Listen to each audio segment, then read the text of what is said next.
É isso aí.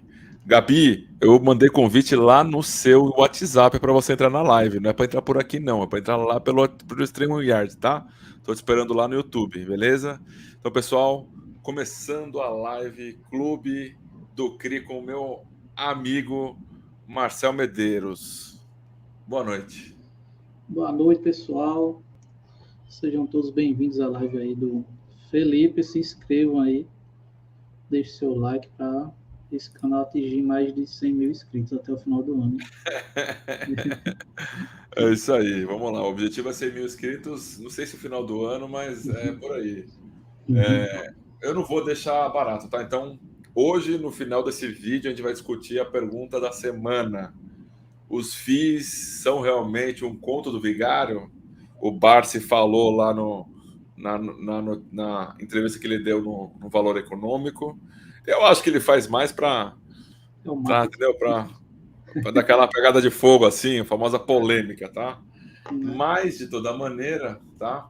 Ó, a gente vai responder essa pergunta aqui que eu estou colocando aqui na tela. Os FIIs são realmente um conto do vigário? Tá? No final da live a gente vai botar o pessoal para responder essas perguntas aí, tá? Marcel, vamos começar com coisa mais leve. Bora lá? Bora.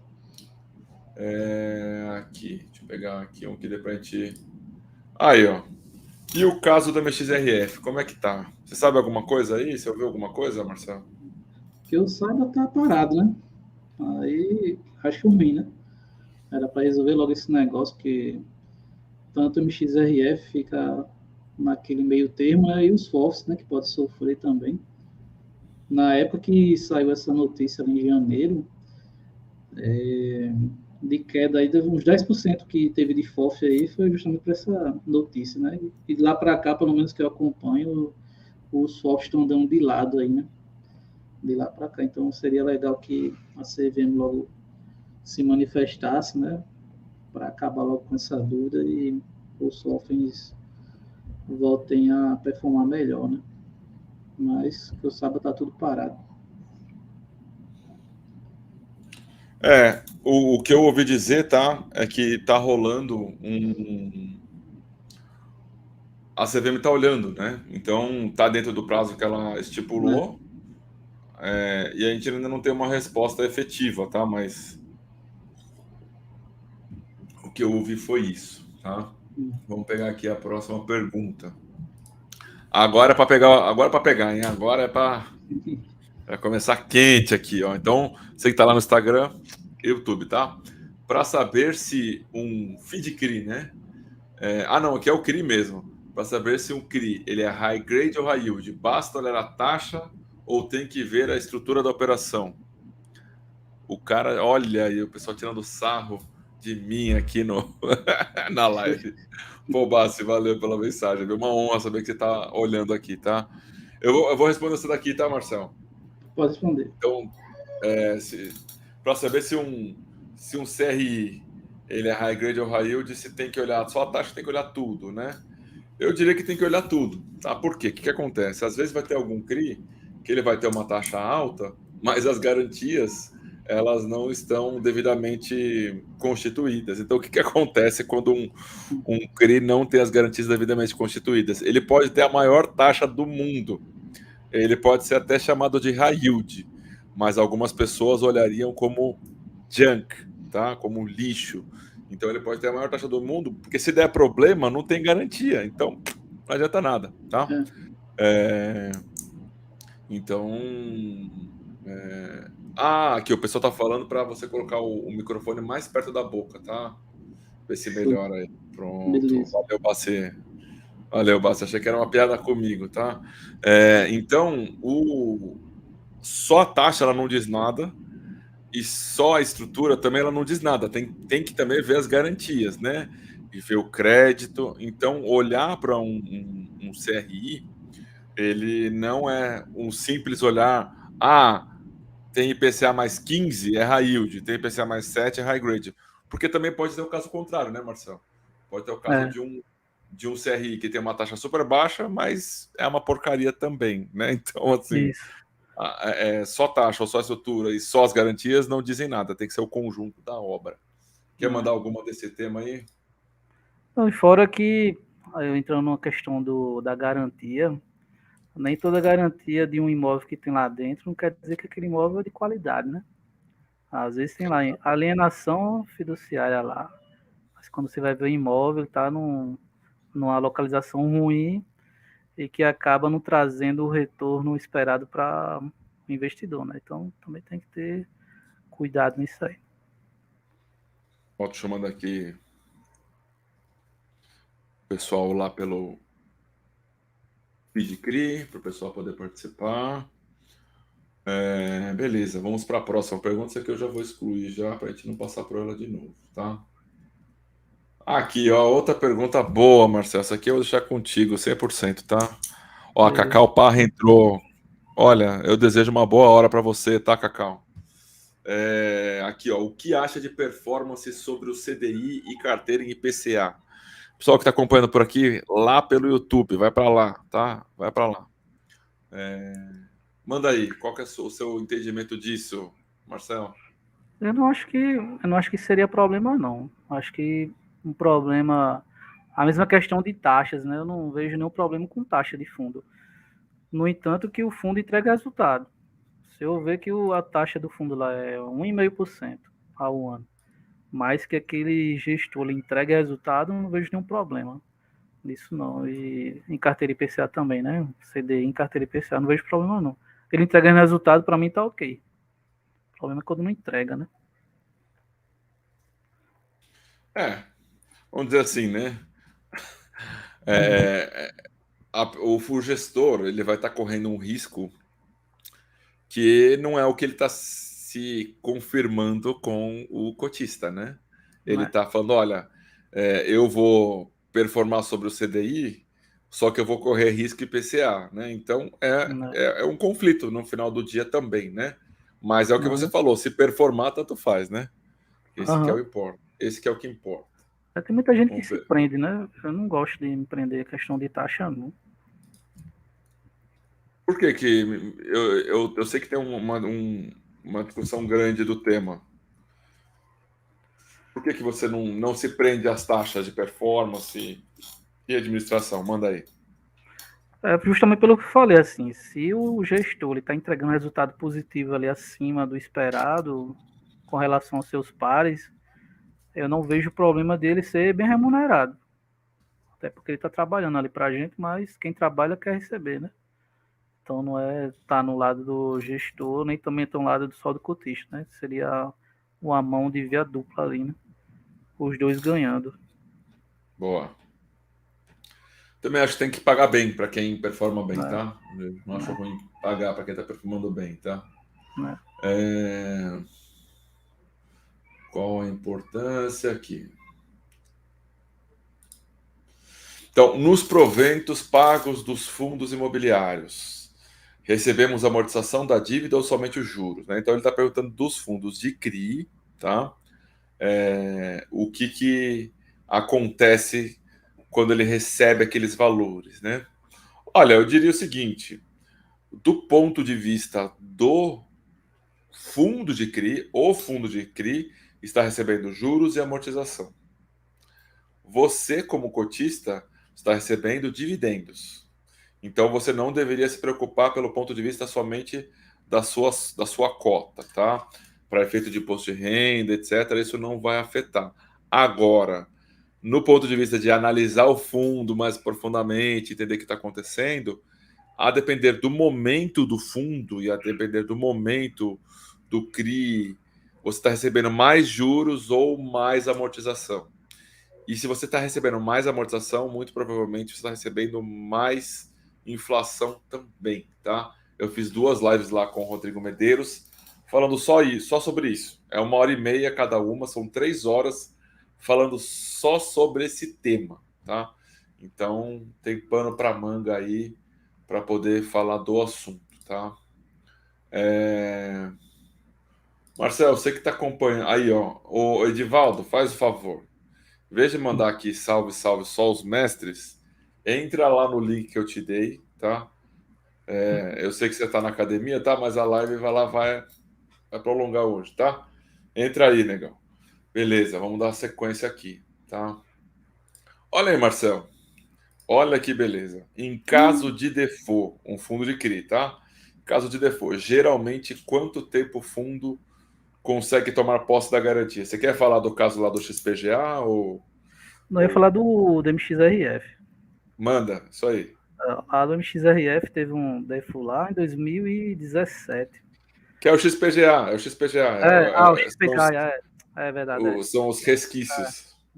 exato. Aí tem, se não me engano, são 4 CRIs lá. E por isso que eu falei da questão da garantia do imóvel, né? E um dos imóveis que o MXRF pegou como garantia foi lá em Santos. E esse imóvel tá uma luta para uma luta para o fundo conseguir vender ou conseguir alugar, né? Então tem que ter a questão da qualidade do imóvel, né, para saber se é bom também essa garantia, né? E, e sim, e o tempo varia. Tem CRI lá que até agora tá rolando. Então nem recebeu ainda a garantia. Então, depende, né? Pode durar muito tempo. É o famoso depende, né? E esse depende ele É, pode ser muito grande, né? é, Então é simples e é complexo ao mesmo tempo, né? Porque não, de quando que é que esse aqui você falou? 17. 2017. Então É, vejam, né? Vocês investidores achando que, ah, não, tem a alienação fiduciária, resolve rápido. Pode até resolver rápido a questão da posse, tá? E né? aí, trazendo o assunto para um tema mais sério, né? Pode até fazer rápido a posse ser do fundo, né? Do CRI e, consequentemente, do fundo. Mas de que adianta você ter a posse se não vale nada, como o Marcel falou? Não consegue locar, não consegue Vender. vender, não resolve, né? Então, assim, você está com a dívida rolando ali e você não consegue zerar essa dívida, tá? Então, não tem o problema só da execução da garantia, mas também do, do tempo necessário para fazer dinheiro com essa garantia, tá? E E aí, a importância da diversificação, né? Uma carteira de CRI diversificada, né? Porque assim, o sim, default não é uma coisa de outro mundo, assim, de tipo, vai acabar o fundo. É uma coisa normal, porque você está emprestando dinheiro ali, vai acontecer de ter um ou outro CRI com problema. A questão é que se esse fundo tiver, sei lá, 80 CRIs, e que esse único CRI que tem o problema equivale a 0,1% do PL do fundo, o cotista vai nem sentir. Então, agora, se fosse um fundo que tem 10 CRIs e que esse CRI teria uma concentração ali de 12, 15%, aí sim o negócio ia impactar mais, né? Então também não é para desespero, né? É mais questão é, também de analisar. vamos dizer assim, né? O, o credor, né? Ele tem que saber que em algum momento ele vai ter um default, né? É, Não tem muito como, assim, né? Você está emprestando é, dinheiro, você vai perder é, dinheiro. Não todo o dinheiro, mas vai perder uma é, parte do dinheiro. Então, como credor, você tem que saber que em algum momento você vai perder dinheiro. E você, investidor de CRI, você é um credor. É como se você estivesse dando dinheiro para um banco, tá? É como se você estivesse aplicando na LCI, no CDB do banco, na LCA ou na poupança, só que é um fundo de CRI que vai estar emprestando para outros tipos de empreendedores, tá? Então, né? E não é, botar a é, é, culpa no gestor, né? Porque tem muita gente nova, né? Aí quando vê um CR com default, é culpa do gestor. É culpa do gestor. Não, é também não isso é assim. aí.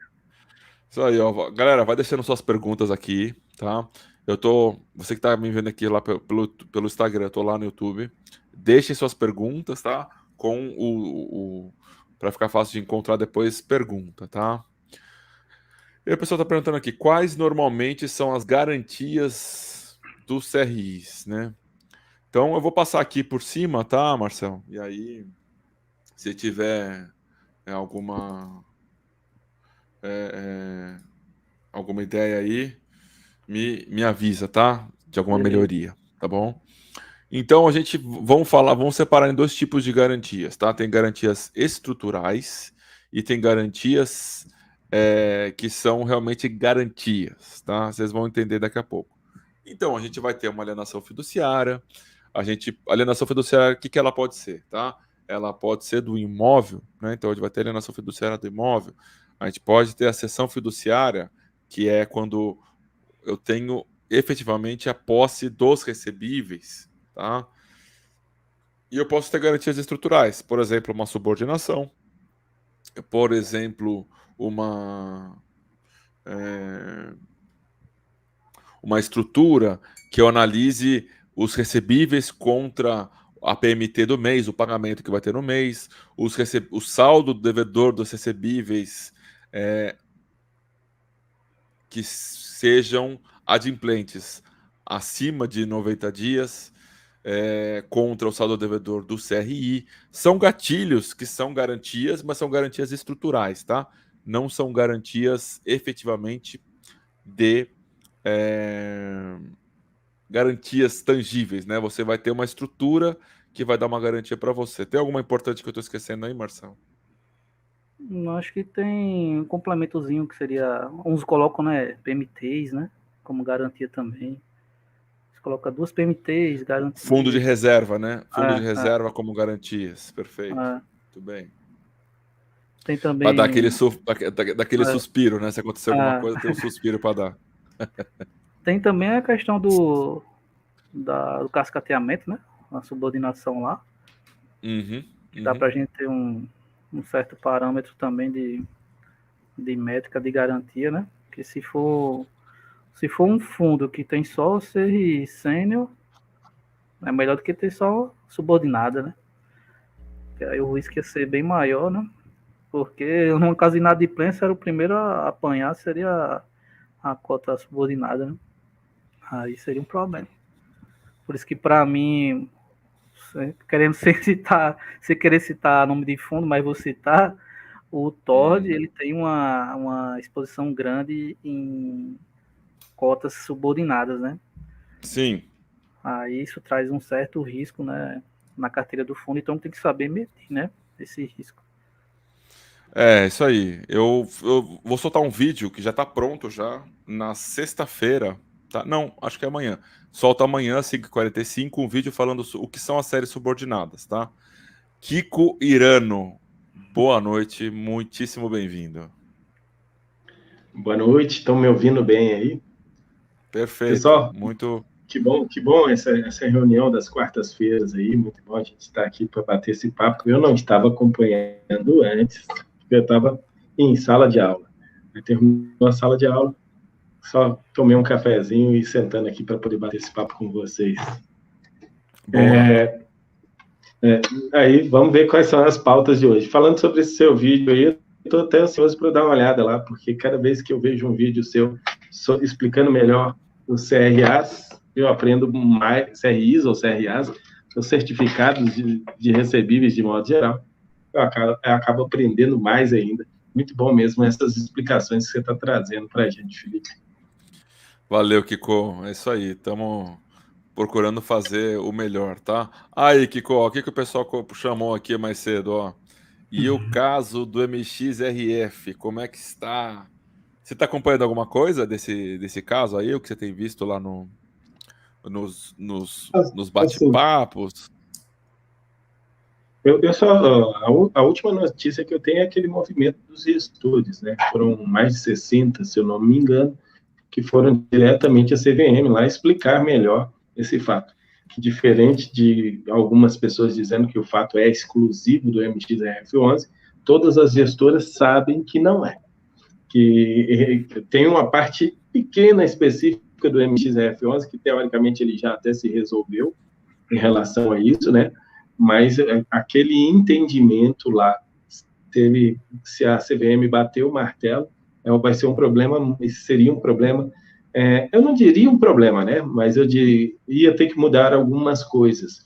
Aí acho que ia até assustar alguns cotistas, porque o fundo é obrigado a distribuir 95% do seu faturamento caixa, mas não está tendo lucro contábil, então tem que distribuir como amortização. O cotista, na hora que vê a amortização, ele não vai entender bem que isso faz parte do lucro transitado em caixa. Ele vai estar... A ideia que eu tenho de amortização, e acredito que vocês também, que é receber meu dinheiro de volta. A ideia que a gente tem é essa.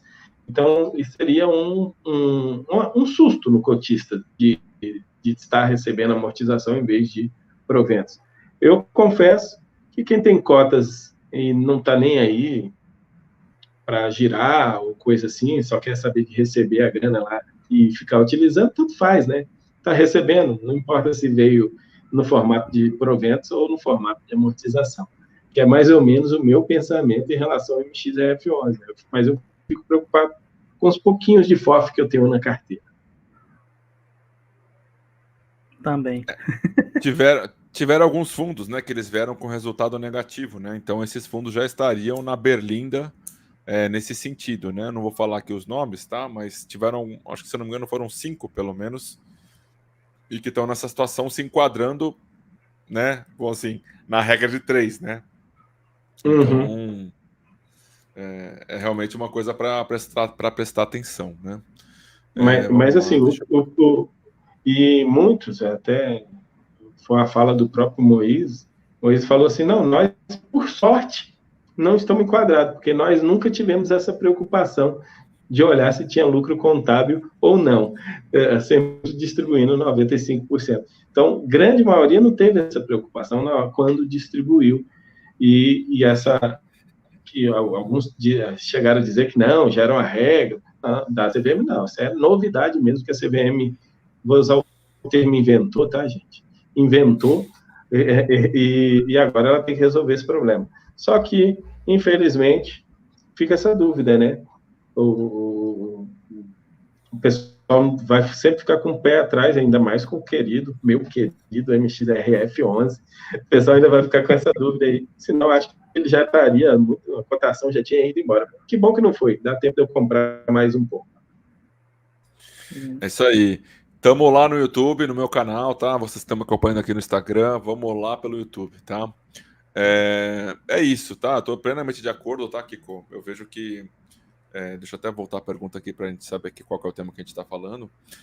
Eu vejo que o meu ponto, e o que eu falei nas lives que a gente participou e que falamos do assunto, foi o seguinte: ainda que a CVM tenha essa visão desse jeito, dessa maneira contábil, nos últimos 8, 9 anos, ela deixou com que os fundos crescessem nesta condição. Então, ela é corresponsável, né? Vamos dizer assim, ela é corresponsável, né? Se teve alguma distribuição 400 nesse período, que tiveram várias, né? Ela está corresponsável, porque ela olhou o material e lá dentro do material tem a viabilidade do produto. E a viabilidade do produto, ela prevê uma maneira de cálculo de contabilidade que influencia diretamente, certo? Então, ela é, de certa maneira, diretamente corresponsável, tá? Aí, Kiko e Marcel, me ajuda com essa daqui, ó. Como diferenciar um FII middle risk de um high yield?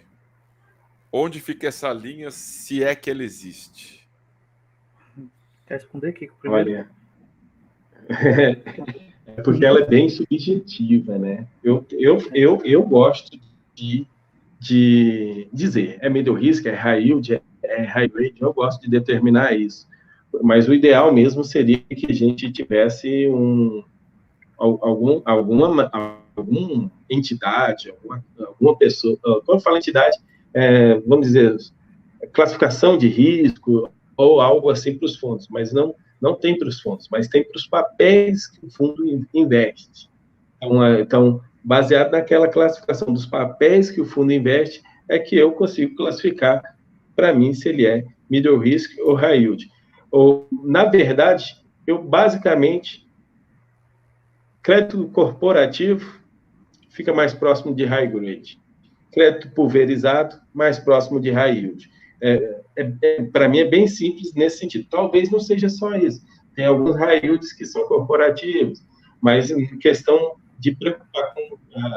de cara, pulverizado, para mim, é mais arriscado, que nem deveria chamar high yield, né? Tinha que chamar high risk, mas é mais arriscado, que não necessariamente vai dar um provento maior, porque pode ter os problemas que o risco dá.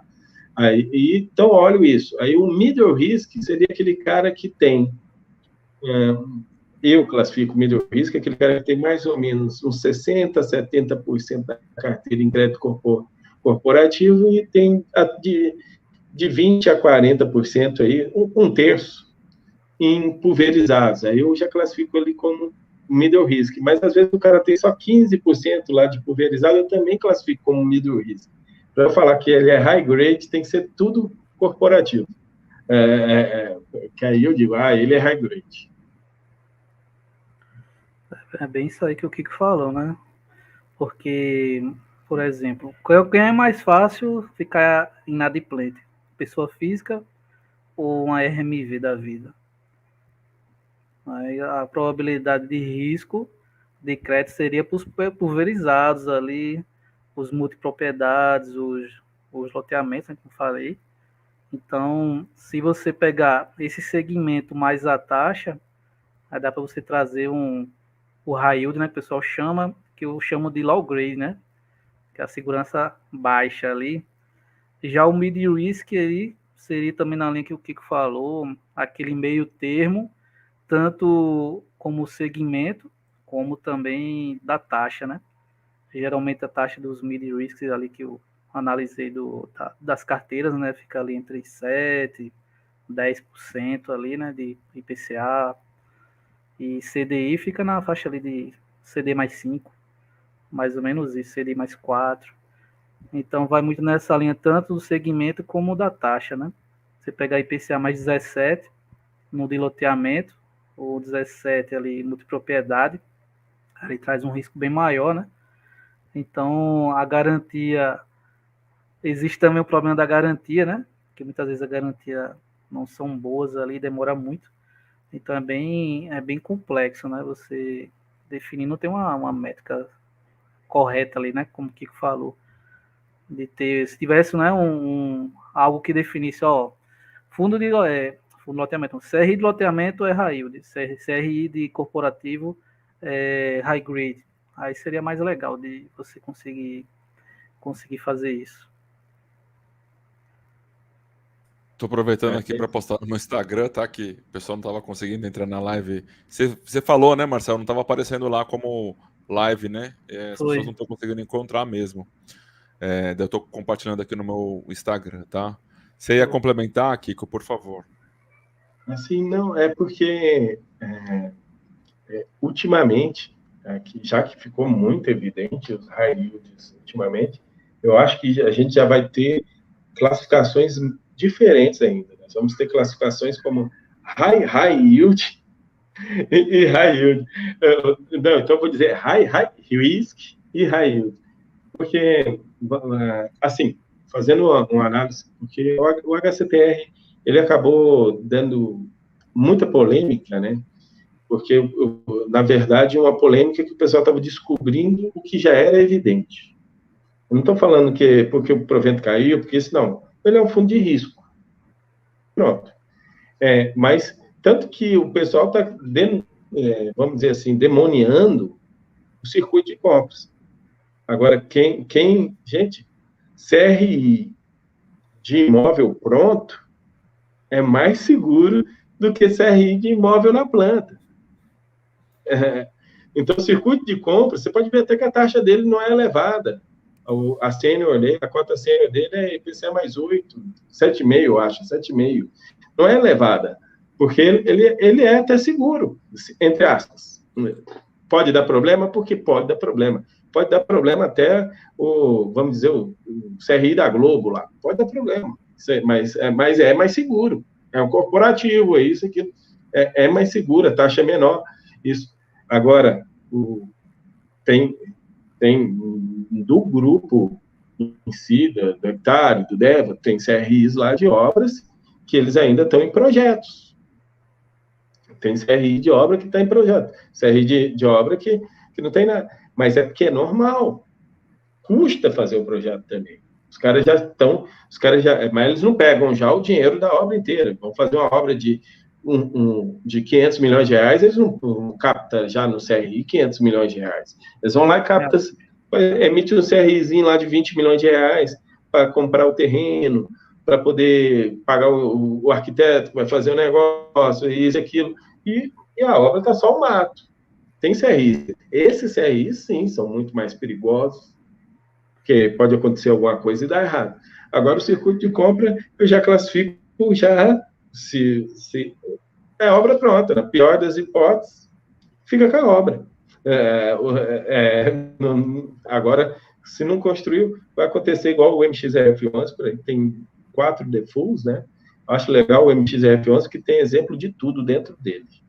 Ele tem exemplo de tudo. Ele tem 4 defaults. Desses 4 defaults, tem um lá que originou 4 terrenos para o fundo, que dá garantia, e hoje o fundo não consegue vender os 4 terrenos. Na época que isso aí já tem mais de 3 anos, tá? Na época ele tinha uma pegada mais high yield, de CRIs pulverizados, e nisso ficou com esses terrenos lá. Ele não consegue vender esses terrenos. Então, nem sempre a garantia de algo não pronto faz ser mais arriscado ainda. E isso a gente vê alguns resorts que estão na lista lá dos que estão para fazer, tanto no RPR11, tanto no HCTR11, quanto no DEVA11, nesses da pegada mais yield. Tem também outros de pegada high yield aí, que também tem esse tipo. Agora, vai dar errado? Não, gente. Isso aí também não significa. Pode... a grande maioria dá certo. Eu lembro que o nosso maior shopping aqui de Palmas, Tocantins, é o Capim Dourado, inclusive é do BPML11, que é cheio de CRI também, cheio de alavancagem também, o BPML11. Esse shopping aqui demorou 10 anos para ficar pronto. É comum. Tem atrasos, tem isso e aquilo. Então, às vezes, os caras estão emitindo CRI de 18 anos, é porque eles sabem que a obra vai demorar uns 15 anos para ficar pronta. Então, tem que saber que você está correndo esse risco aí quando está participando desse tipo de ativo. É isso, vou aproveitar. Foi o que a gente estava falando, foi, Felipe, lá no começo. A gente falou um pouquinho mais cedo, justamente desse caso do MXRF, mas de um imóvel de Santos, né? Se não me engano, chama lá eles pelo menos alugaram 1 ou 2 andares, que está pagando pelo menos o IPTU, a despesa de manutenção e o condomínio. Se não fosse esse aluguel, eles ter recebido a garantia estava gerando despesa. Então, às vezes, receber a garantia é melhor não receber nada, que aí não tem despesa. Exato. Só para fazer um contraponto aqui com vocês, tá? Eu sou um defensor muito grande dos CRIs pulverizados. Por que eu sou um defensor dos CRIs pulverizados, tá? Então, eu acho que quem diria, né, que vamos dizer, quem diria há 15 anos, 20 anos, que a Petrobras teria dificuldades financeiras grandes e que estaria envolvida em um escândalo de corrupção grande, né? Quem que teria essa condição de afirmar isso, né? Acho que ninguém, né?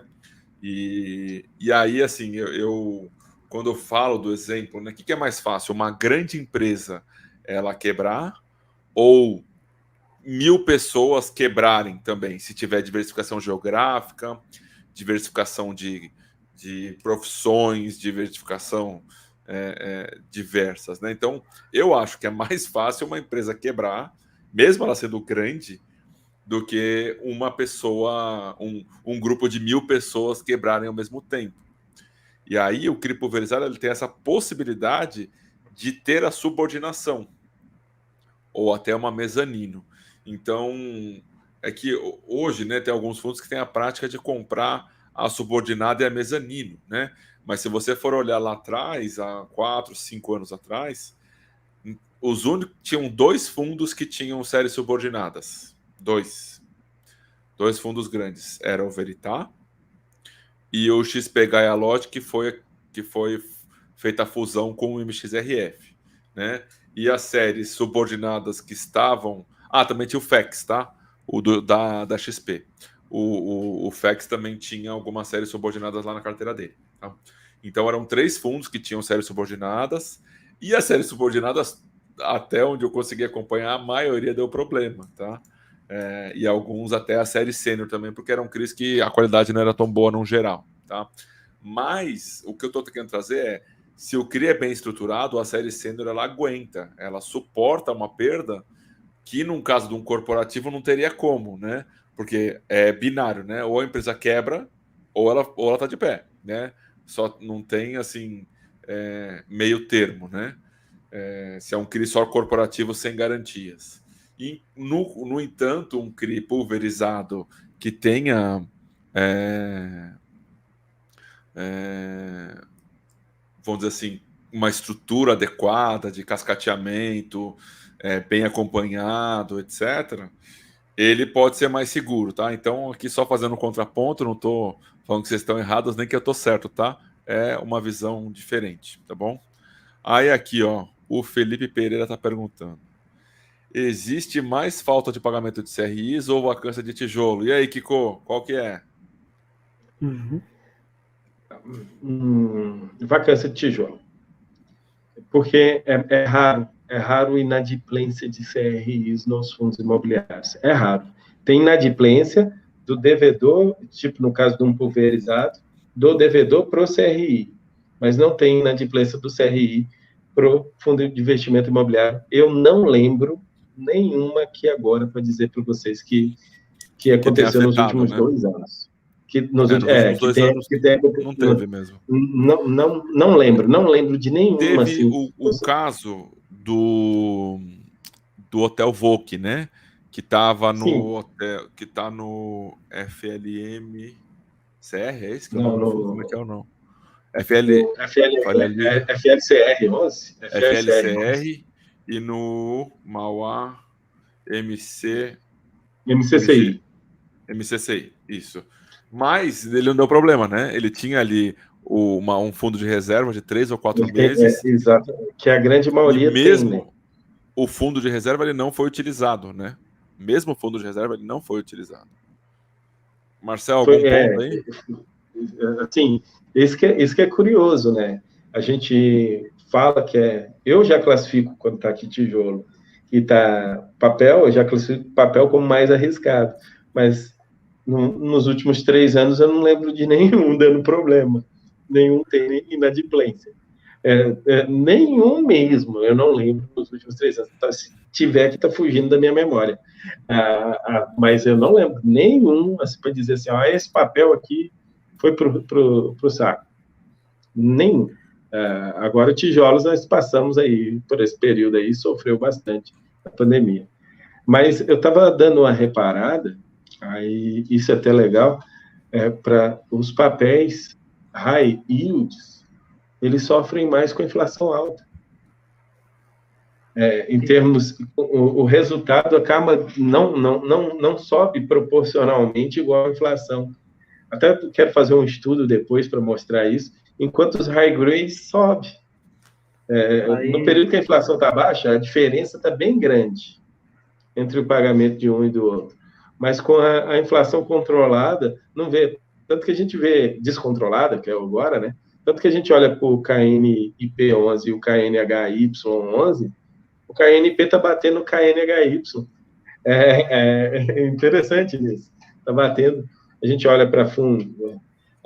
Já que você falou em termos de estruturação e segurança, eu estava olhando o BARI 11. BARI 11 tem uma ideia de estruturação em cima de pulverizados, que eu acho que diminui o risco dele bastante, mesmo sendo Qual que é esse? Qual que é esse fundo? BARI 11. BARI 11. Sim. O BARI 11 tem o BARI, né? Ele tem uma estruturação de, primeiro, normalmente são obras prontas, contratos já existentes, que balizam os contratos, que dão as garantias, já são contratos existentes. Isso acaba sendo interessante quando a gente vê. Mas aí, quando a gente olha para o resultado do BARI é menor que o dos outros high yields lá, que pegam algo mais arriscado. Mas assim, voltando aqui, eu queria falar contigo, você passou um conteúdo lá no grupo do Telegram, uma explicação, que é a tal da insolvência, se eu não me engano, é assim que fala? Revolvência. É esse nome aí. Explica aqui de novo para nós o que é permitido, o que não é permitido, e quando é que isso acontece, que eu fiquei curioso naquela hora que você comentou sobre. Beleza, vamos lá, vou deixar aqui. Então, revolvência. Depois fica fácil de a gente encontrar os assuntos, tá? Então, vamos lá, amigos. O que acontece? É o seguinte, tá? Eu vou aqui explicar, quem sabe depois eu só uso o corte desse vídeo para poder falar, tá bom? Não vou estar com uma lousa e com os meus slides, tá? Mas eu vou falar um pouco. O que acontece é o seguinte, tá? A lei de CRIs, ela, nas palavras que estão falando do CRI, ela fala de créditos especificamente. Ele utiliza a palavra créditos. O que permitiu existir o CRA foi direitos creditórios. Então, quando a gente utiliza a palavra direitos creditórios, entende-se que eu posso ter um direito, mas eu posso ter outro. Então, o que eu preciso é ter o direito creditório, não o crédito específico em si. E aí, nesse entendimento, a CVM regula da seguinte maneira. Então, os CRIs, eles têm que ter nominalmente os créditos demarcados, quais que vão ser o lastro da operação. E aqui eu estou falando de lastro, não estou falando de garantias, tá? Depois a gente fala de garantias. Se aquele crédito ele é o lastro da operação, ele não pode ser trocado, tá? A CVM até abriu em uma decisão do colegiado, abriu a permissão para poder falar sobre em torno de 20%, se eu não me engano, pode ser trocado se for crédito pulverizado, tá? Mas o que versa a regulação não pode ter revolvência em imobiliário. Já no caso do agro, se não tivesse revolvência no lastro, você não teria um CRA de longo prazo, porque as safras são, vamos dizer, no máximo de 1 ano, né? Então, você não teria como fazer um CRA de 5 anos, porque você teria aquele recebível de 1 ano no máximo, né? Normalmente são de 5 e 9, 8 meses, dependendo da estrutura, né? 4, 5, 8 e 9 meses. E aí você tem essa safra trocando. Quando trocou a safra, acabou o recebível. Você já tem o dinheiro e você tem que devolver o dinheiro para o credor. Então, por isso que para a CRA foi permitido fazer a estrutura de revolvência, tá? Diferentemente para o CRI, que já tem uma estrutura de crédito de longo prazo. Essa que é a principal diferença. Agora, o que estão acreditando, tá, é que essa nova medida provisória, que vai ser transformada em lei, é que ela lá está falando de direitos creditórios também para CRI. E aí acredita-se, né, que a CVM ela possa ter o entendimento de que sim, então é possível fazer revolvência também para CRIs. Esse é meu ponto e acho que explicou bem aí. Para mim ficou ótimo bem aí. É mudança do lastro. Eu pensava que estava já envolvido mudança de garantias também. Que só mudasse as garantias já seria isso também. Mas que bom que você deu essa explicação aí. Boa, tamo junto. Vamos pegar aqui, o pessoal tá fazendo umas perguntas aqui. Vamos lá. O Felipe aqui perguntou, aqui ó, me explica como são esses CRAs com cooperativa de empresas. Como são estruturadas essas garantias, tá? Vai sair um pouco do assunto da live, mas eu vou chamar aqui, antes de eu falar do tema, o meu amigo Jacinto, da Suno Asset. Daí a gente já volta para a sua pergunta, tá? Fala, doutor, boa noite.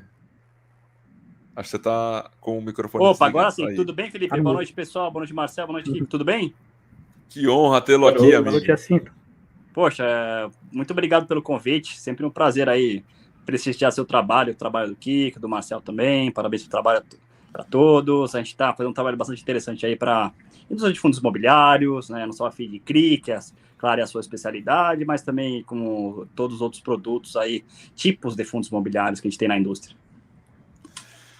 Jacinto, eu vou aproveitar a sua caríssima presença aqui e vou aproveitar, né? Ontem, se eu não me engano, saiu o resultado da Assembleia do MGLG, com 40 e poucos % dando o ok aí para para transferência da gestão. Você pode falar um pouco? Tem alguma coisa que você possa falar para a gente aqui? Claro, eu posso falar um pouco, sim. Claro que eu não vou, assim, entrar em muitos detalhes, que tem muita coisa acontecendo, só que é o seguinte, vamos lá. Assim, o resultado foi bem expressivo, né? Que a gente pode ver, 42 e pouquinho contra 0,10, né? O que eu posso falar é o seguinte, o fundo tem desafios que todo mundo sabe, ele tem duas dívidas aí que realmente fazem com que o nível de alavancagem fique acima do pelo menos interessante na nossa visão. A gente vai fazer uma reestruturação do fundo, sim, renegociar algumas coisas. A gente pretende crescer o fundo, tá? No sentido do fundo ser um fundo maior, de tijolo e híbrido, tá? Sem uma estratégia temática específica. Então, cabe logística, escritórios, shopping, tudo vai depender do ativo e da proposta do ativo para o fundo, tá? Esse é os nossos planos aí para frente.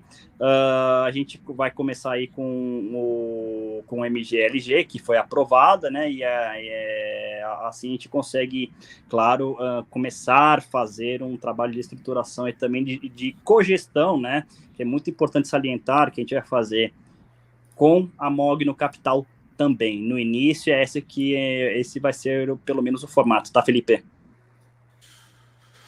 Obrigado pela sua colaboração aqui, viu, Jacinto? Muito, muito produtiva. E aí eu já vou aproveitar a sua presença, tá, Marcel e Kiko? Vou aproveitar aqui a presença dele e já vou fazer essa pergunta aqui, ó.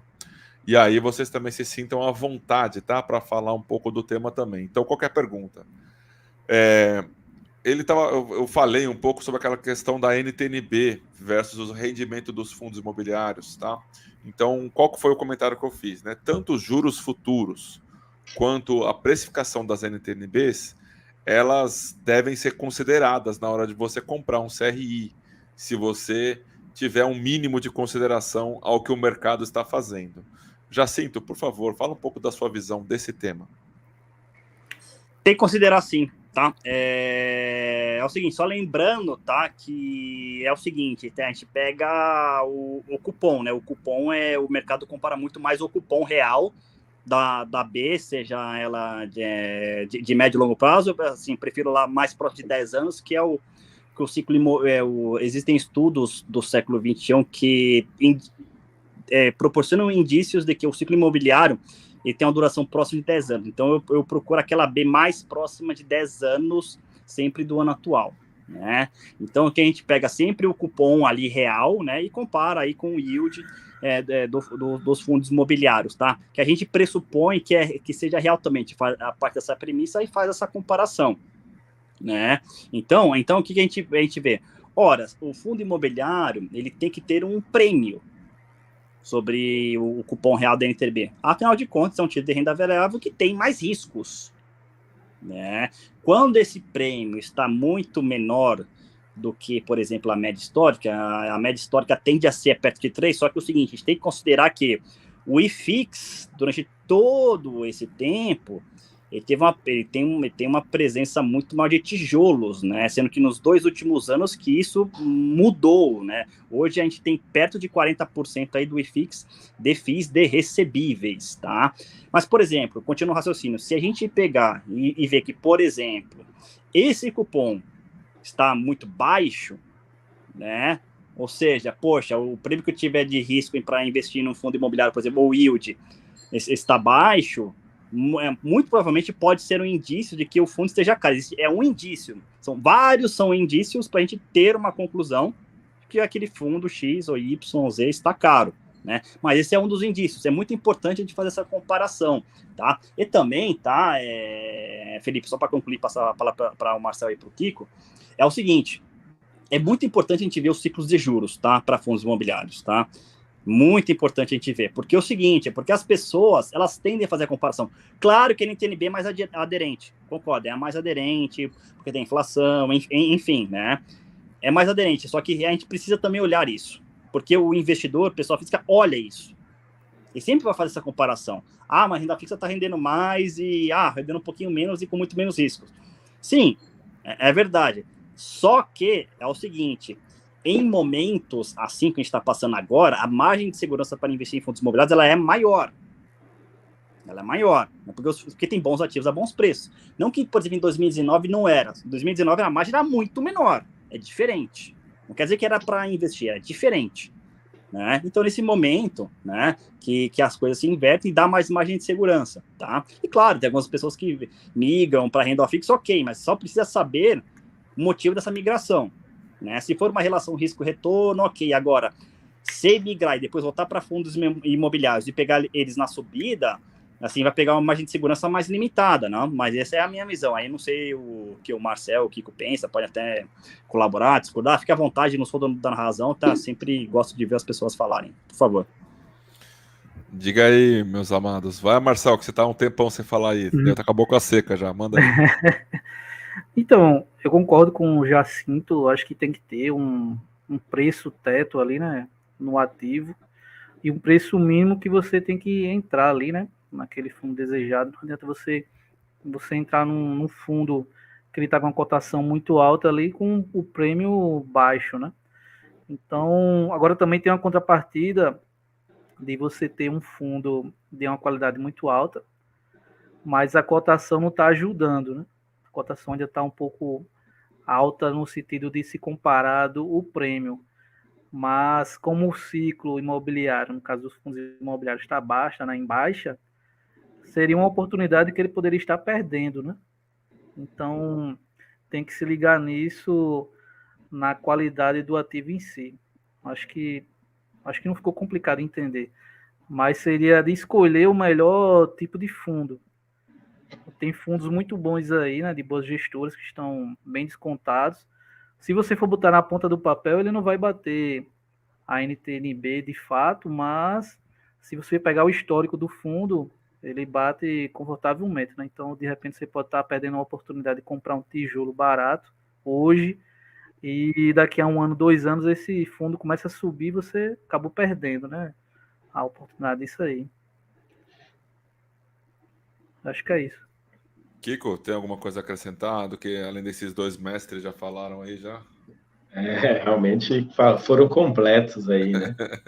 E assim, infelizmente, a comparação, principalmente dos fundos de tijolos, o pessoal faz com a renda, com a NTNB. E, infelizmente, eu falo infelizmente porque ninguém compara com imóvel, que deveria comparar. Eu tenho casa alugada, o meu yield agora, porque houve uma valorização dos imóveis, né? Porque pelo menos veio no meu valor vendal do IPTU lá, veio mais alto nesse ano. O meu dividend yield do meu aluguel lá caiu para 0,35. Será que alguém investiria num fundo de investimento com yield de 0,35 aí? É essa que deveria ser a comparação, né? Então, eu comparo com esses meus aluguéis. Então, para mim, fundos imobiliários estão, assim, vou falar, porque tem que falar mesmo, estão tudo barato. Esse momento agora, esse aqui ou esse aqui, aonde você atirar, você acerta, você está comprando barato hoje, usando a minha comparação. Agora, se a pessoa vai para a NTNB, aí sim, aí nós temos a comparação de prêmio, né, do prêmio. Aí o prêmio atualmente está muito alto, não vai ficar alto por muito tempo, tomara, tá? Torcida mesmo, porque a gente não está... Sempre aparece uma outra coisa que piora a situação, né? Vem uma pandemia, depois vem uma guerra, depois vem alta de juros nos Estados Unidos, e a alta do petróleo, e assim vai. Então, agora, tomara que isso seja controlado e essas taxas caiam. Não por ser investidor, mas por ser consumidor. Eu estou sofrendo muito mais como consumidor do que ganhando como investidor com essas taxas aí. Então, torcer. Mas ainda a comparação, se o pessoal comparasse com o valor de imóveis, os fundos imobiliários hoje estariam bem mais valorizados. É isso, né? Acho que, na verdade, né, a gente está falando de um instrumento mega complexo, né? Então, a gente só olhar para NTNB, ou só olhar para juros, ou só olhar para imóvel, a gente está sujeito a incorrer em algum erro, né? Então, a gente olhar com todas esses viés, né, facilita, tá? Eu vou ir para a pergunta da semana, tá? Aí, Marcel, os FIIs são realmente um conto do vigário? Teve aí um cabeça branca, né? E por isso nosso respeito a ele. É uma pessoa que já fez muito pelo Brasil como investidor, né? Então eu realmente acho que ele fez muito, né? Que é o Barsi. Mas aí ele falou aí ele mexeu no nosso parquinho, né? Aí ele falou que os fundos imobiliários são um conto do vigário. E aí, Marcel? Qual é a sua opinião? Eu acho que, sem tirar o mérito dele, né? Mas acho que Viajou. é muito marketing. Acho que é marketing. Mas, cara, não tem como ser um conto do vigário, não. Porque base ele investe só em ações, né? Praticamente ali. Então, eu acho que para a pessoa física ali, em si, para os brasileiros ali, fundo imobiliário, não é ruim, não. Não é conto do vigário, não. Eu acho que não é. A questão que ele falou, né, de gestores, né, que só serve para enriquecer gestor, acho que não é dessa forma, não. Então, eu não concordo com ele, não. Vai lá, Kiko. Vai lá, Kiko. Assim, o que a gente não concorda isso é bem claro, né? Mas, assim, o cara é extremamente... a gente tem que entender um pouco a visão dele. A visão dele é que não é um instrumento que vai fazer uma pessoa ficar rica. O que pode fazer uma pessoa ficar rica aí eu digo, ninguém fica rico com fundos imobiliários, a pessoa fica rica com o seu aporte, do seu rendimento, aportando em fundos de investimentos imobiliários. Você fica rica com isso.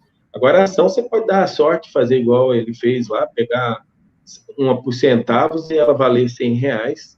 Isso jamais vai acontecer num fundo de investimentos imobiliários. Só que também não vai acontecer, a não ser que você invista no PAB 11, não vai acontecer de você perder todo o seu dinheiro num fundo de investimentos imobiliários. Então, já por aí, porque se você investe numa empresa e a empresa fale, o pessoal que está apostando na Oi, aí, na recuperação, da Oi, isso e aquilo, se a Oi não se recuperar, já era. O próprio IRBR, que está ladeira abaixo, que ele mesmo investe, que já deixou claramente que investe, está ladeira abaixo, ele pode perder o dinheiro. Então, quem procura fundo de investimentos imobiliários não quer se submeter, quer se submeter a um risco maior que a renda fixa, mas não quer se submeter a um risco das ações. Aí tem que entender a característica do produto. Entendendo a característica do produto, que é fundo de investimentos imobiliários, ele entrega o que ele pretende entregar. Então, ele não é... Como é que é a palavra que você falou ali, que eu já me perdi?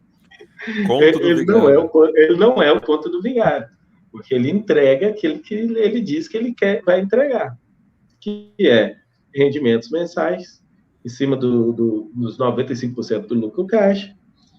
Resultado é imóvel, ele investe em imóveis têm vacância, vai cair o resultado quando tiver, não vai fazer nenhum fundo imobiliário vai fazer uma cota, multiplicar por 10 vezes o preço, num curto período de prazo. Quem sabe em 50 anos, com a inflação muito alta, possa acontecer, mas não. Então, para mim, não é conto do vigário, porque ele entrega aquilo. A questão é, muita gente compara. Não é coisas para se comparar. Cada um no seu quadrado. Ações, eu invisto em ações e fundos de investimento imobiliário. E cada um é para um objetivo diferente. Perfeito. Jacinto, algum ponto aí que esses dois deixaram escapar? Eu também quero falar alguma coisa depois. Não, eles não deixaram, nem o Marcel, nem o Kiko deixaram escapar nada. Claro que a gente, quem você bem disse, respeita, mas a gente discorda. São propostas diferentes, né? São produtos diferentes com propostas diferentes. A proposta do fundo imobiliário é renda. né? Pô, se você tem um payout de no mínimo 95%, que tem que ser distribuído ao semestre, então, basicamente, a geração de valor está ali, né? A ação é diferente, você, assim, existe mais risco, você tem um crescimento da empresa, né? O fundo imobiliário, a proposta é diferente e a dinâmica, ela é diferente e ela privilegia a renda ao crescimento, né? Ela privilegia. Então, acho que, assim, alguém ficar rico com fundos imobiliários, primeiro, o que é ser rico, né? O que é rico? Assim, o que é ser rico? O que é ser rico, né? Defina rico. Claro que ele tem um conceito, a gente tem outro, enfim, mas é claro que, assim, a riqueza de fato vem, eu concordo com isso, vem do seu trabalho, né? E o fundo imobiliário, ele é uma renda complementar, né? Agora, o seguinte, se a gente traçar um paralelo mais amplo, vamos pegar os REITs dos Estados Unidos, existem pessoas que ficaram, sim, milionários com REITs nos Estados Unidos e com real estate nos Estados Unidos. Sim, tem. Né? Então, assim, mesmo porque a indústria lá é muito mais antiga que a nossa, né? Tem desde o século assim, desde o século XIX, sendo que a lei ela só foi feita em 1960, que é o REIT Act, né? Só foi feita em 1960. Então, certamente existem pessoas que ficaram milionárias com REITs lá, né? E outra, ao longo dos anos, o IFIX bate o IBOV. Então, assim, se você pegar a média do mercado, então a gente vai fazer IFIX contra IBOV. O IFIX ele bate. Né? Então é o seguinte, são propostas diferentes. E claro que ele privilegia muito provavelmente empresas de growth versus dividendos. E claro que ele como ele vive de dividendos hoje, ele tem muito mais de dividendos, só que lá no fim, só que ele também investe em empresas de growth. Fundo imobiliário já é um pouco mais complicado, tá? Que a dinâmica é diferente e outra coisa. Existem algumas amarras e funcionamentos que permitem que os fundos imobiliários funcionem dessa maneira que a gente vê hoje, né? Payout alto, crescimento basicamente via emissões ou via o endividamento indireto via CRIs, por exemplo. Eles têm algumas amarras aí, né? O que a gente pode até, vamos dizer assim, pensar a respeito de como modificar ou modernizar algumas amarras do fundo imobiliário crescer. Bom, a gente pode ver, por exemplo, algumas empresas de properties, a BRPR, enfim, né, que é a BR Properties, mas assim, é diferente. Ali ela é uma empresa, tem diretor, você tem toda a board, ela tem alavancagem, ela desenvolve, né, um outro tipo de negócio. Talvez, se os fundos imobiliários evoluísse um pouco mais próximo do conceito de uma BR Properties, talvez crescesse mais, sim, mas aí também perder as características básicas do produto. A gente tem que se perguntar o seguinte, o que o cotista quer hoje? Quer renda? Então, apesar dos muitos problemas, funciona do jeito que está. Apesar dos muitos problemas que tem, assim, eu não vou negar que tenha problema. Agora, funciona bem do jeito que está. Você quer renda? Você quer um pouquinho mais de crescimento? Aí, realmente, tem que pensar um pouco mais, né? Enfim, esses são os meus... Tio Santos aí, meu cara, eu vou precisar ir agora, tá bom, Felipe? Poxa, muito obrigado aí pelo convite. Marcel, Kiko, foi um prazer falar com vocês. Forte abraço e uma ótima noite a todos. Ótima noite. Valeu, boa noite. Eu vou aqui, então, agora começar a responder as perguntas. Valeu, Jacinto, um abração. Até a próxima. Vamos pegar aqui.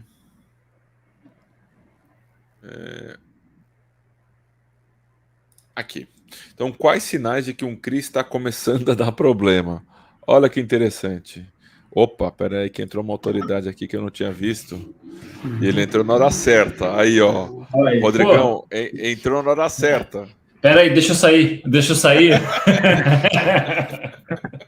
Fala, Felipe. Tudo bem, beleza? Bem-vindo aí à live. Fala, Marcel. Fala, Kiko. Fala, galera. Tudo bem? Aqui, ó. Eu já vou jogar batata quente na sua mão, tá? Eu sei que a gente já conversou bastante disso. Eu falei agora há pouco, inclusive, tá? Da live que a gente fez. Então, se você quiser saber mais sobre regime caixa, regime contábil, inflação, juros e amortização em CRIs, eu fiz 2 lives com esse senhor aqui. 2 lives de 1h30 cada uma. Tá lá no canal dele. Tá sensacional, tá? Então, assim, ele volta e me recomenda, eu também. E, ó, tá top a live que a gente fez com ele. Live top, quase um curso mesmo, Felipe. Medeiros, fala um pouco desse ponto aqui pra gente, por favor, se você... Vamos lá, pergunta difícil, tá? Bem, primeiro, eu tava num outro curso, cara, e aí eu disse, vou dar... Na verdade, eu era aluno, hoje eu estava sendo aluno, é muito legal ser aluno também, né? Ontem legal. Eu era professor, hoje eu estava sendo aluno. Eu só tenho que prestigiar essa galera, Felipe, é fantástico. Valeu. Fantástico. Cara, são vários detalhes. Eu costumo dizer, até para os alunos lá do curso, eu costumo dizer o seguinte, os CRIs normalmente emprestam dinheiro para a empresa privada, né? E nós não temos acesso aos balanços da empresa privada. Quem tem normalmente é o gestor, que vai ter algum pouco mais de acesso. Então, você, como investidor, na minha opinião, você tem que ter um cuidado de não querer achar que você vai conseguir antecipar muita coisa, às vezes, do CRI. Eu acho que isso fica muito por dentro do gestor. E aí você consegue ver, às vezes, evidentemente, alguns... são vários casos, então eu não vou conseguir falar provavelmente de todos, não vou lembrar de cabeça, mas acho que um caso interessante, Felipe, é a Assembleia Geral de CRI. Então, às vezes, você olha, por exemplo, o caso lá do Calçada, né, do Mauá e do Faria Lima.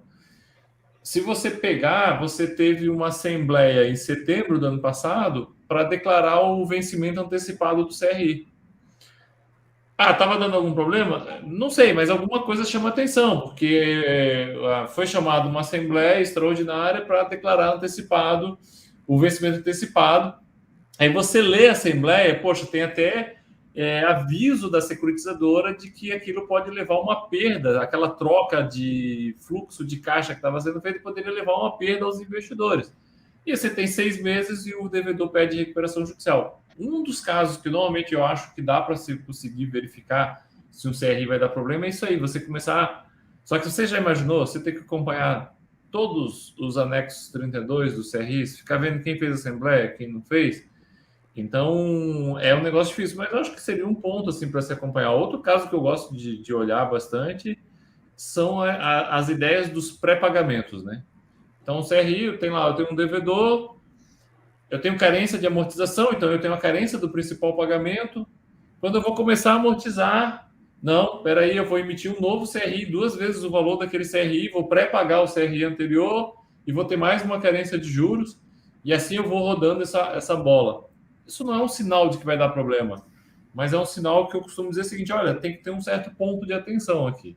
Porque dizer que vai dar problema é sempre um ponto crítico. Então, assim, esses são 2 pontos que eu presto bastante atenção, sabe, Felipe? Quando está acontecendo, quando eu estou fazendo análise da situação crítica de um CRI, são 2 pontos que eu costumo realmente olhar bastante. Evidentemente, você pode olhar, por exemplo, CRI que divulga razão PMT, razão PMT está caindo, razão saldo devedor está caindo, você vai começar a prestar atenção, acho que nesses pontos aí, né? Perfeito. Eu acredito ainda, viu, Medeiros, que vai ter em algum momento um lugar que vai congregar, vai ter como se fosse um perfil do CRI, e aí vai mostrar, o cara só vai clicar lá e vai entrar direto nesse perfil, vai ver a assembleia, vai ver como é que tá a negociação do CRI, tá? Eu acho que, se Deus quiser, em breve, tá? Meu pensamento vai aqui. Vai ser fantástico. Vamos pegar aqui outra pergunta, tá? Então, essa daqui já foi. Esse aqui é bom. Kiko, vai você com essa. Pré-pagamento de CRI é bom ou ruim? Ou depende do caso? Depende do caso. Depende do caso. Já é complemento à resposta do Medeiros, né? É porque depende do caso. Às vezes é simplesmente novas etapas de obra, vamos dizer assim, eles pegar... que pode acontecer? Fundos imobiliários novos, e normalmente a securitizadora já é uma parceira, e nesse sentido, aí esse novo fundo faz uma nova emissão, aí chega lá para o pessoal que fez devedor da primeira e fala assim, pô, você não quer fazer um novo? A gente faz o pré-pagamento desse, faz o novo, a gente põe maior, está dando certo a nossa parceria, isso, beleza. Quando é provocado por isso, até pelo próprio fundo, porque está com bastante recurso de uma emissão, uma coisa assim. Se eu não me engano, aconteceu com uns Rail de campeão de pagamento de proventos aí. Aconteceu algo assim. E eles não escondem que fazem isso mesmo, porque eles acompanham de perto, a gente acompanha de perto e acaba vendo que dá para fazer. E é muito melhor fazer um pré-pagamento e fazer um maior do que ter dois. E o pré-pagamento ainda consegue fazer com que o fundo gire. Porque às vezes transita algo no caixa. Então, acaba também ajudando nesse sentido. Então, às vezes é bom. Às vezes, o pré-pagamento é algo só para inglês ver. Aí o emissor não tem condição nenhuma de pagar, aí emite um novo, com dinheiro novo, faz o pré-pagamento do anterior, e dá a impressão que o fundo está andando bem, que recebendo, todo mundo adimplente, mas, na verdade, o emissor não tem financeiro para isso. Mas não tem como a gente estudar isso. Infelizmente, nós, investidores de fundos, e também investidores de ações, investidores de CDBs, nós temos que acreditar que tudo vai dar certo, que tudo está correto, que tudo está bem intencionado. Porque senão a gente vai ficar louco, né? Procurando isso. Tudo bem, a utopia de um dia tem um lugar que a gente só clica lá e já vê tudo, né? Mas hoje tem pessoas que estão procurando, feito um doido, daquele CRI que é 0,5 do PL do fundo, que tá com problema. Gente, eu não quero investir em fundo imobiliário para ter esse tipo de dor de cabeça, não. Eu quero tranquilidade. Então, aí a gente faz uma gestão de risco nesse sentido. Muito bem. Eu vou voltar aqui pro Medeiros. Eu vi que ele postou, o Danilo também postou, o Baroni também postou. Acho que eu vi uma dúzia de pessoas postando aquele printzinho do finalzinho da matéria do valor. Medeiros, pode falar alguma coisa para a gente sobre essa frase que o senhor Barsi deu em entrevista ao Valor Econômico, por gentileza? Legal, eu tenho muito respeito por ele, sabe? Tipo, eu também. Senhor de cabelo branco, acho que você tem que respeitar toda a história dele. Eu acho que, às vezes, algumas colocações, elas são um pouco infelizes por colocar, vamos dizer assim, coisas diferentes, tudo no mesmo saco, né, Felipe? Acho que um ponto que eu gosto de extrair daquela fala é o seguinte. Gente, e se alguém discordar, pode discordar tranquilamente, mas assim, fundo imobiliário é um fundo. É um fundo. Eu não preciso endeusar um investimento para ele ser bom. Eu trabalho profissionalmente há 7 anos com fundo imobiliário, né? E nem por isso eu vou endeusar o fundo imobiliário. Eu acho fantástico, um instrumento incrível. Mas ele tem características que tem pontos positivos e pontos negativos. E eu conhecer isso vai permitir eu fazer uma boa escolha. Então, a fala dele, eu extrairia o seguinte: é possível acontecer ter um fundo em que o gestor só quer saber das suas taxas? É possível. É possível.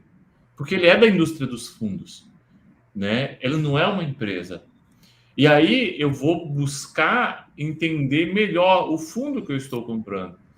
Só que assim, aí ele fala, só que aí eu tenho que fazer uma certa crítica, porque ele fala ali de um tom muito pesado para o fundo imobiliário, que é um instrumento simplesmente fantástico, incrível. Quer entrar de novo? Aí foi. É um instrumento simplesmente incrível, o fundo imobiliário, né? Para investimento em imóveis. Tá? Quando algum de nós imaginou, bem, eu conheço o Felipe, o Kiko e o Marcel das redes sociais, mas também ser dono de um shopping, de um pedaço de um shopping, galpões logísticos, não tem como. Não tem como se não for com fundo.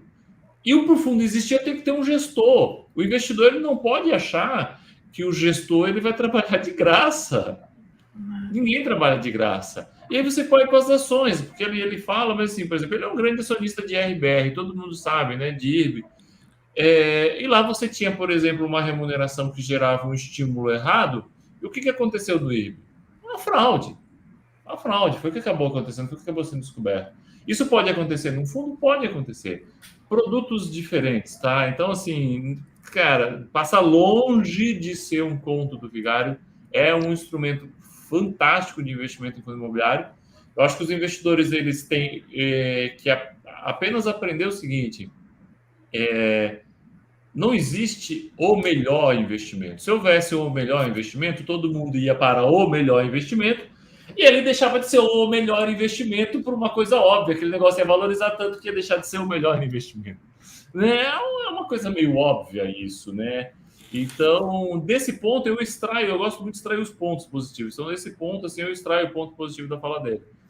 Fico com a pena, porque, assim, ele é uma pessoa que tem uma capacidade de influência muito grande, acho que tem que ter um respeito muito grande. E ele usou palavras relativamente duras, porque eu posso usar aquelas palavras para as empresas também, né? E todas as vezes que as empresas tiveram estímulos errados, elas, de um modo geral, elas tiveram algum ponto de fraude. O fundo imobiliário é a mesma coisa, eu vou ter que olhar isso. Se eu tiver um estímulo errado, eu vou ter um risco de fraude. Isso é a grande verdade. Perfeito. Eu estou plenamente de acordo, a gente já falou sobre esse tema, eu estava aproveitando a sua presença para fazer essa pergunta, tá? Aí aqui, ó, o Felipe Pedra, também que na minha opinião, é uma pessoa de alta capacidade e autoconhecimento em fundos imobiliários também, tá? FII CRI é mais difícil de analisar? Tem FII com mais de 50 operações, é muita coisa. Tem FII, o Iridium, por exemplo, ele tá com, na última vez que eu olhei, tá? Tava com mais de 100 CRIs. Mais de 100 CRIs. Então, assim, é meio difícil, né? Você juntar toda essa quantidade de informação para poder analisar. Então, eu digo que sim, é mais difícil. É lógico que você consegue, de uma maneira geral, como você tem 100, já começa a ir para o lado estatístico, né? Você já começa a conseguir olhar as métricas gerais do fundo, média das taxas, média das garantias. Então, assim, de um certo lado, você tem sim uma possibilidade de olhar para o geral, né? É lógico que é bem mais fácil, aqui na minha visão, tá? Você analisar e estudar um prédio em um endereço, tá? Agora, também pode ser considerado que será que é mais fácil analisar um prédio ou 10 CRIs? Talvez 10 CRIs seja mais fácil que um prédio. Então, vai depender, né? Mas eu diria que é mais complexo, tá? Marcel, aproveita, responde essa daí e aí a gente vai começar a ir para as considerações finais, que a gente já está aqui com quase 1h30 de live. Manda aí, Belão. Eu também acho que é bem mais complicado, né? Tem muita coisa a se analisar, né? No FII de CRI, por exemplo, eu olho muito indexadores, olho a questão da subordinação, tem questão da concentração da carteira, né? O CRI, tem questão de LTVs, PMTs, securitizadores, né? Diversificação. São várias junções, né? De coisas aí. Também tem. Você pode analisar também ciclo ali, né? Da inflação, Selic, né? São vários quesitos que você tem que analisar, né? Fora os mais aprofundados dos CRIs, né? Para você ver se tem alguma coisa errada, né?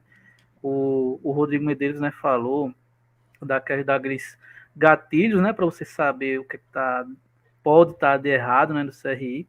Eu ia dar o exemplo, né, da razão PMT, acho que é o mais fácil de você ver ali no relatório gerencial. Não quer dizer que ele está abaixo de 100%, que ele está inadimplente, né? Às vezes é algum problema ali no fluxo momentâneo, né, que seria um caso de você acompanhar aquele CRI, né? E se caso ele ainda continuasse abaixo de 100, né, aí que entrasse em contato com o RI do fundo para saber mais detalhes, né? Mas para mim é bem mais complicado você analisar um FII de CRI com um FII de tijolo, né? Sem dúvida. Ó, entrou alguém aqui, quem que é esta pessoa? Tá entrando aqui agora, olha ele aí. Fala, Felipão, meu amigo, tudo bem, meu caro? Fala, pessoal, boa noite. Felipe, de novo, eu sempre chego no fim das tuas lives, só consegui entrar agora, peço desculpas. Boa noite, Medeiros, Kiko, Marcel, boa noite a todos. Boa noite, meu amigo. Ô Felipão, meu xará, já vou aproveitar e vou te colocar nessa daqui, mas eu vou colocar você para responder essa daqui por último, tá? Porque a gente já bateu nessa pergunta aqui, eu vou aproveitar para fazer a última pergunta aqui que o meu xará Felipe Pereira, tá? Ele tinha perguntado aqui. Me explica como são os CRAs com cooperativas de empresas e como são estruturadas essas garantias.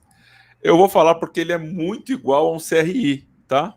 Por isso que eu vou falar para não ficar muito longe, vamos dizer assim, do que a live se propõe, que seriam CRIs, tá?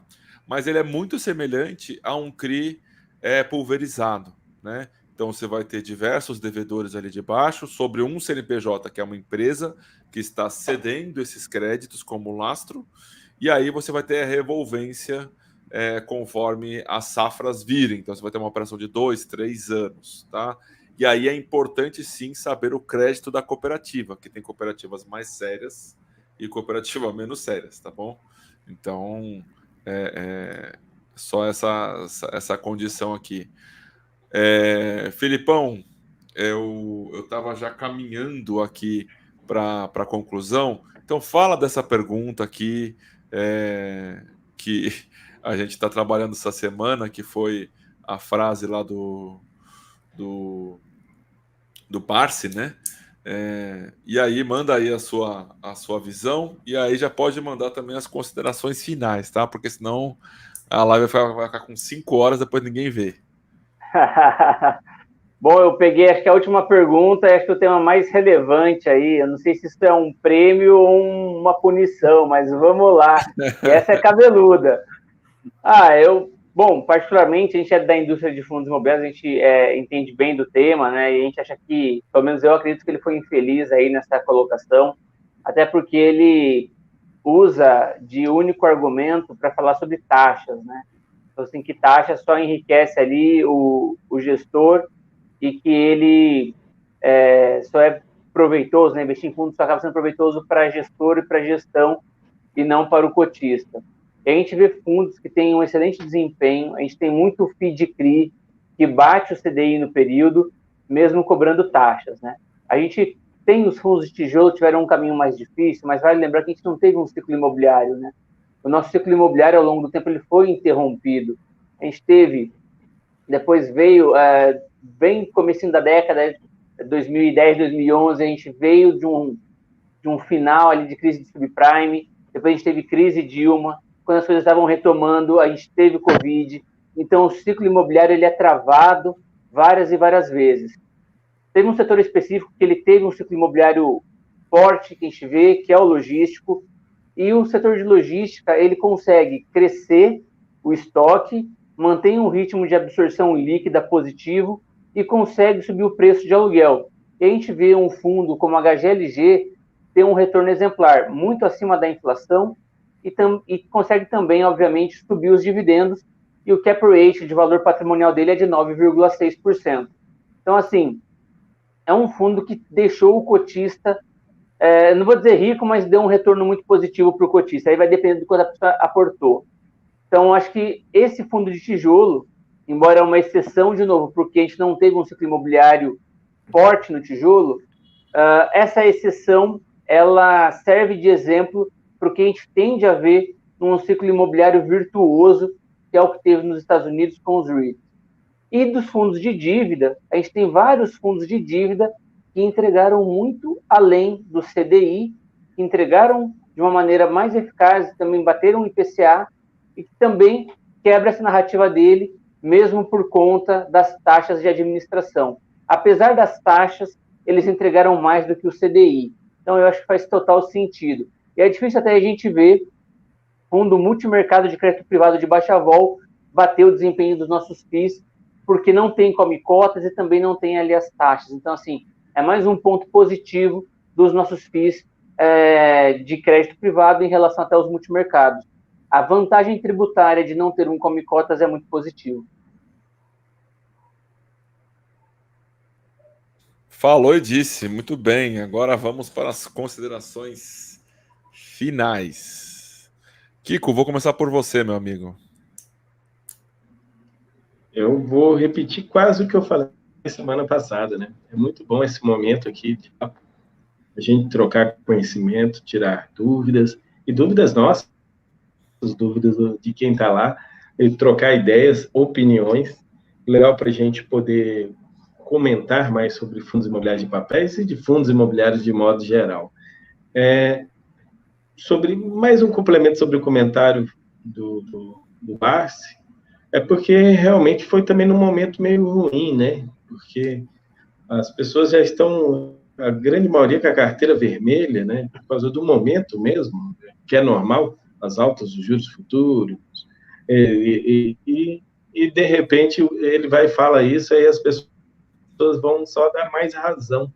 E eu acho que até a gente respondeu tanto porque vocês devem ter recebido, como eu, bastante. Eu recebi demais essa postagem. Eu nem sabia que tinha sido recente, porque eu já tinha visto ele falar isso há um tempo atrás. Eu já tinha visto ele falar isso. Eu não sabia que tinha saído outra vez ele falando isso novamente. Pensei até que ele tinha mudado de ideia, mas pelo jeito. Mas tem que olhar também que ele está lá nas ações. E, de repente, está saindo muito dinheiro das ações indo para os fundos imobiliários, e ele não quer que saia, né? Tem muito mais. Já te convido que o mercado imobiliário, um bocado do pessoal que investia naquelas ações pagadoras de dividendos, que funcionam bem parecido com o fundo de investimentos imobiliários, com payout alto, não tem uma valorização muito grande no valor da ação. O mercado olhou para o fundo, essa pessoa aí que investia nas ações, pensando nos dividendos, payout alto, olhou para os fundos imobiliários e falou, opa, peraí, eu tenho mais opções aqui. Aí veio para cá. Então, talvez possa ser uma invejinha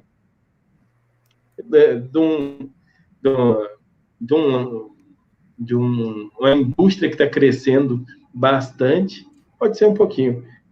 Mas, só perguntando ele para poder entender, porque até acho que deve ter muitos gestores que são amigos dele e ele falar desse jeito fica uma coisa tão estranha. Assim, porque quem está aqui, por mais que a gente tem que tomar cuidado, porque às vezes a gente está falando mal do trabalho de outra pessoa, né? Quando você usa esse termo aí. Temos que tomar muito cuidado nesse sentido, porque tem muito gestor sério, mas muito mesmo. As gatinhas aqui em casa, eu passei o dia fora de casa, quando eu cheguei, elas estão doidas aqui em cima de mim, aqui, brincando com tudo. Mas, pessoal, muito bom ter esse papo com vocês aí. Quando eu começo a falar, não dou conta de parar, viu? Eu tenho esse defeito. Agradeço a vocês aí. Vamos continuar sempre podendo nas quartas-feiras aí. Eu agradeço, Felipe, por esse momento aí. Muito obrigado a vocês, outros amigos aí, por estar aqui juntos nesse momento. E até a próxima, meus amigos. Valeu, Kiko. Marcel, e aí depois eu concluo com o Medeiros, com a chave de ouro dele aí. Manda aí. Eu quero agradecer, Felipe, mais uma vez o convite, né? Hoje, né, quarta-feira, é algo muito legal, né? Essa live que a gente faz aí. Creio que ajuda tanto nós como o pessoal que assiste, né? Creio que o canal dá para decolar bem mais e atingir mais pessoas, né? Que o conteúdo é bem enriquecedor, né? Principalmente esse assunto, né, de CRIs, que é bem complexo. E deixar, né, essa questão do Barsi, né, que são produtos diferentes, né, ações, fundos imobiliários são distintos ali, né, um é para crescimento ali, outro é para renda ali mensal, né, mas temos que respeitar, mas ele teria que respeitar a gente também, né, eu acho que ele está com ciúme que o mercado está crescendo muito, né, aí ele deve tá com ciúme aí que o mercado de fundo imobiliário está crescendo demais, ele está com esse receio aí, né. Mas é isso. Valeu aí, minha gente. Um prazerzão. Valeu. Medeiros, eu vou deixar a palavra final com você. Eu vou ficar em silêncio aqui e ouvir o mestre falar. Felipe, obrigado pela oportunidade, pelo convite. Marcel, Felipe Souza, né? Quem está nos ouvindo. Eu sou fãzão, Felipe, tu sabe, tu faz um trabalho incrível, tem um conhecimento fantástico em CRIs. Então, parabéns pelo canal, pela live. Cara, só realmente acho que agradecer, acho que tudo que tem se mostrado, eu bato muito nessa tecla, não escolham o melhor investimento, acho que eu vou bater por muito tempo a isso. O investidor pessoa física, ele tem essa tendência a criar paixões, então isso é muito importante. Isso mesmo nos fundos imobiliários, você às vezes vê, né? É a paixão pelos fundos de recebíveis, é a paixão pelos fundos de tijolo. Faz um pouco parte até das próprias redes sociais acaba isso acontecendo, por vezes, você tendo estímulo a essa discussão, enquanto que o correto seria a discussão ser quais são as características desses ativos, quais são os pontos positivos, quais são os pontos negativos, porque é isso que vai permitir eu fazer uma análise e escolher. Tem bons investimentos em qualquer área. Eu acho que esses comparativos, qual que é melhor, ele acaba não agregando muito, porque te deixa passar realmente o mais importante, que é permitir você ter fortes análises, né? Essa ideia de que ações crescem porque ações não precisam distribuir totalmente o seu lucro, porque ações isso, porque ações aquilo. Para mim é muito simples, ações não distribuem 100% do seu lucro, fica na empresa, a empresa se reinveste. O fundo imobiliário, o investidor pega 100% do seu lucro e o investidor que investe, é o investidor que cresce. E aí você escolhe. Eu, por exemplo, estou numa fase que eu estou gastando o rendimento dos fundos imobiliários. Entendeu? É uma opção minha. Até ano passado eu reinvesti integralmente. Eu estou agora na opção de gastar os rendimentos nos fundos imobiliários. Existiram essas opções. E no Brasil é muito importante, acho que destacar, nos falta em ações uma cultura de dividendos para justamente as ações serem competitivas com os fundos imobiliários como um instrumento de aposentadoria, de você poder parar de trabalhar, você poder fazer uma transição de carreira, como você tem nos Estados Unidos. Os Estados Unidos têm uma postura de pagamentos de dividendos muito forte, uma visão de pagamentos de dividendos muito forte. E no Brasil, quem que veio fazer isso? Os fundos imobiliários. Essa é a grande verdade, né?